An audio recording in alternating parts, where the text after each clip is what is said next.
మనందరం వాక్య జ్ఞానులం అండి. మనం వెలిగిన వాక్యం, మనం పలికే వాక్యం శక్తి సంపన్నమైన ప్రచండమైన ఆయుధం కావాలంటే ఇక్కడ మనస్సులో గుణాత్మకమైనటువంటి విప్లవాత్మకమైన మార్పు రావాలి.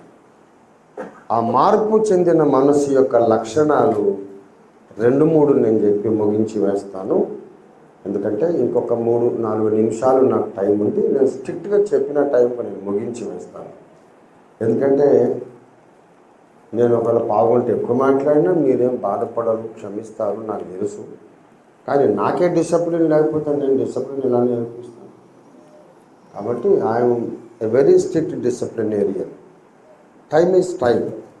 V6లో కొంతకాలం ప్రసంగాలు, టీవీ V6 ఛానల్లో ప్రసంగాలు 9 minutesలో చేయబట్టే 9 minutesలో చెప్పాను. 9 నిమిషాలు 8.5 నిమిషాలు చెప్పిన సందర్భాలని అవి శక్తివంతంగా పేరుడి ఆ ప్రసంగాలు. కనుక ఇంకో 2-3 నిమిషాల్లో ముగించి వేస్తాం. ఆ మనస్సుకున్న కొన్ని లక్షణాలు. మొట్టమొదట శ్రమపడుటకు సిద్ధపడ్డాడు. 1 పేతురు 4వ అధ్యాయం. క్రీస్తు శరీరమందు శ్రమపడెను గనుక మీరును అట్టి మనస్సును, విల్లింగ్నెస్ టు సఫర్, దేవుని కొరకు శ్రమపడడానికి సిద్ధమైన మనస్సు నీకుంటేనే నీ నోట నుండి బలమైన ఆయుధముగా వాక్కు బయలుదేరుతుంది. Point number 1. పాయింట్ నెంబర్ 2 ఏమిటనగా 8వ వచనం 4:8 ప్రేమ అనేక పాపములను కప్పును, ఒకని ఎడల ఒకడు మిక్కటమైన ప్రేమ గలవారై ఉండుడి. ఇది మనకు ఉండవలసిన మనస్సు. ఒకని ఎడల ఒకడు ఎట్లా ఉండాలంట? ప్రేమ లేనివాడు దేవుని 1 యోహాను 4:8 దేవుడు ప్రేమ స్వరూపి అయి ఉన్నాడు. దేవుడు ప్రేమ అయి ఉన్నాడు. ప్రేమ లేనివాడు దేవుని, మరి దేవుని ఎరగనోడు దేవుని గురించి మాట్లాడితే ప్రయోజనం ఏంటండి? దేవుని ఎరుగని వాడు ప్రసంగాలు చేస్తే ప్రయోజనం ఏంటి? ప్రేమ ఉండాలి, ప్రేమ ఉండాలి. మిక్కటమైన ప్రేమ అంట, మళ్ళీ మామూలు ప్రేమ కాదు. ఎదుటి వాడంటే పడి చచ్చిపోయేంత ప్రేమ ఉండాలి. వాడు నా కులమని కాదు, నా చుట్టమని కాదు, నా రక్తమని కాదు. యేసయ్య రక్తమే నాలో ప్రవహిస్తోంది, వాడిలో ప్రవహిస్తోంది. యేసయ్య బిడ్డ నాకు రక్త సంబంధి కంటే వాడు ఎక్కువ అనే ప్రేమ అవసరమైతే వాడి కోసం నేను చచ్చిపోతాను అనేంత ప్రేమ మనకున్నప్పుడు మన చేతిలో, మన నోట్లో దేవుని వాక్యం బలమైన ఆయుధంగా బయలువెళ్తుంది. దేవుడి స్తోత్రం. ప్రేమ లేనివాడు దేవుని ఎరుగడు గనుక ప్రేమ లేని వాడి నోట ప్రసంగాలు కూడా చచ్చిపోతాయి. నేనంటే తప్పు, నేనంటే మీరు బాధపడవచ్చు, కానీ నేను అనలా. నాకన్నా వెనుకటి తరంలో ఒక మహా గొప్ప దైవజనుడు లెనార్డ్ రావెన్హిల్ గారు, పేరు గుర్తుపెట్టుకోండి, లెనార్డ్ రావెన్హిల్ గారు.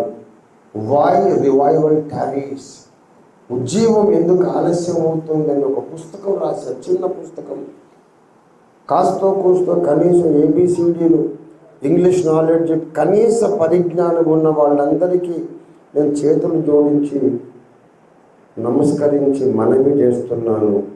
అవసరమైతే మీ కాళ్ళు ఏమైనా పట్టుకుంటాను. తప్పకుండా ఆ పుస్తకం చదవండి. మీ కాళ్ళు కడిగైనా చెబుతా, పుస్తకం చదవండి. ఆ పుస్తకం చదివితే మీరు మీ సేవ ఇప్పుడున్న లెవెల్లో ఉండదు, అనదర్ హయ్యర్ లెవెల్లో తప్పకుండా వెళ్ళిపోతాను. వెళ్ళకపోతే నన్ను అడగండి. ఆ పుస్తకం పేరు వై రివైవల్ టారీస్.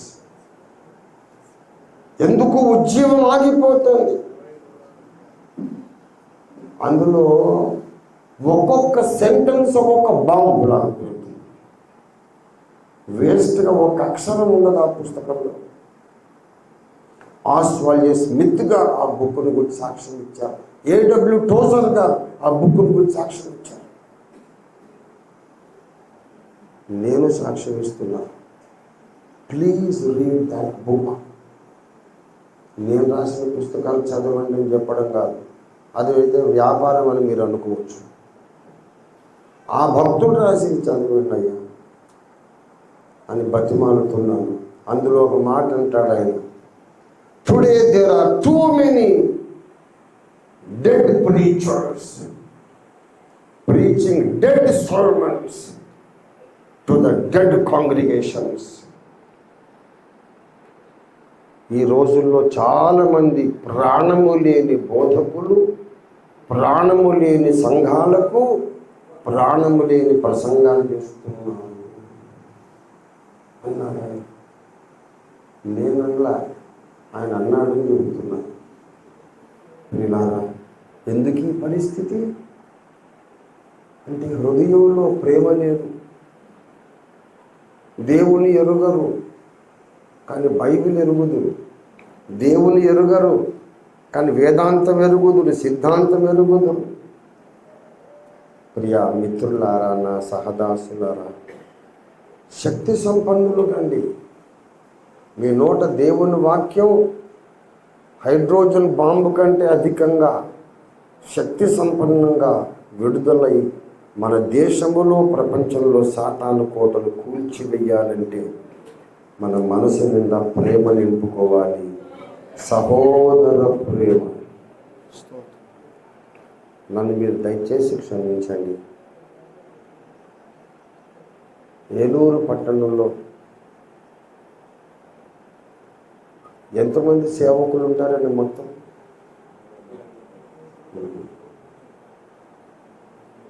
ఎన్ని సహవాసాలు ఉంటాయి? పాస్టర్ల ఫెలోషిప్లు ఒకటే ఉందా? అన్నీ ఒకటైపోయిందా ఇప్పుడు? నేను ఇక్కడికి వస్తున్నట్టు వీడికి తెలియదు. నేను బాప్తిస్మం ఇవ్వాలి, ట్యాంక్ రెడీ చేయి మనవడా అని ఫోన్ చేస్తే, వస్తున్నావు తాతయ్య నాకు తెలియదు అనేసి. ఎందుకు తెలియదురా?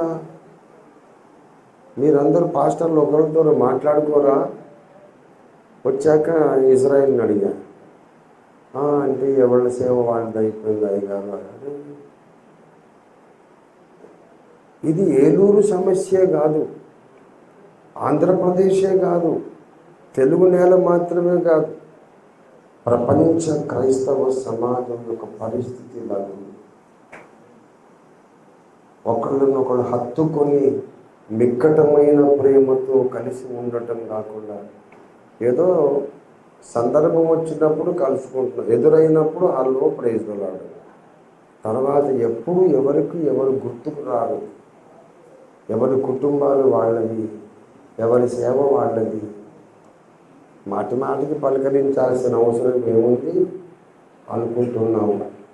అందుకే మన నోట్లోంచి వచ్చే బాంబులన్నీ తుస్సుమని తడిసిపోయిన దీపావళి బాంబుల్లాగా పేరుకుంటుంది. మనం శక్తివంతులమవుదాము. ఈ రోజు నుండైనా ఒకరినొకరు మిక్కటముగా ప్రేమించుకుందాము, మిక్కటముగా గాఢముగా ప్రేమించుకుందామండి. ఈ మధ్య ఎన్నో ఆకస్మిక మరణాలు వింటున్నాం, చూస్తున్నాం.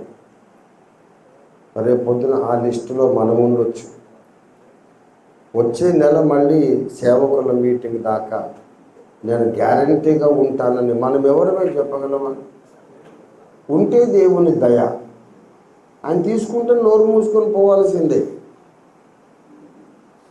ఆయన వచ్చేయమని పిలిస్తే ప్రేమ లేని వారిగా వెళ్ళిపోదామా? ఒకళ్ళ మీద ఒకళ్ళు ఏదో ఒక స్పర్ధ పెట్టుకున్న వాళ్ళుగా వెళ్ళిపోదామా? సహోదరులను పట్టించుకోని వాళ్ళుగా వెళ్ళిపోదామా? నీ నోట్లో నా వాక్కు పెట్టావురా, ఆ వాక్కునే నీవు అసలు నిర్వీర్యం చేశావు అనే నేరాన్ని మోస్తూ వెళ్ళిపోదామా? శ్రమ పడడానికి సిద్ధ మనసేది. ప్రేమించడానికి సిద్ధమైన మనస్సు ఏది?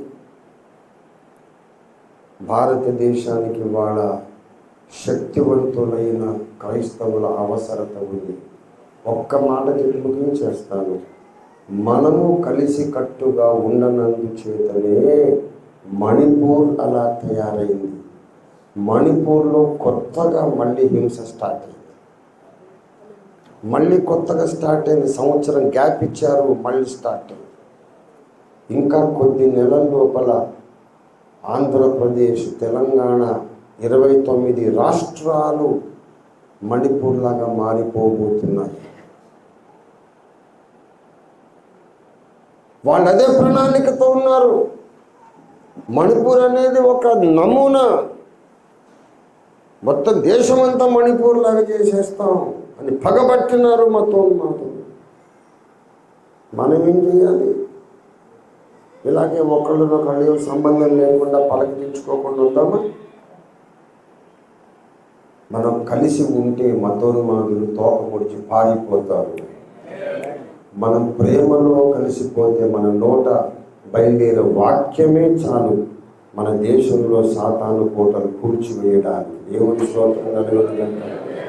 అట్టి మనస్సును, అట్టి ప్రేమను ఆయుధముగా ధరించుకొని మన దేశమును దేవుని వెలుగుతో నింపుదాం. దేవుడు మనకు సహాయం చేయను గాక. ప్రార్థన చేసుకున్నారండి.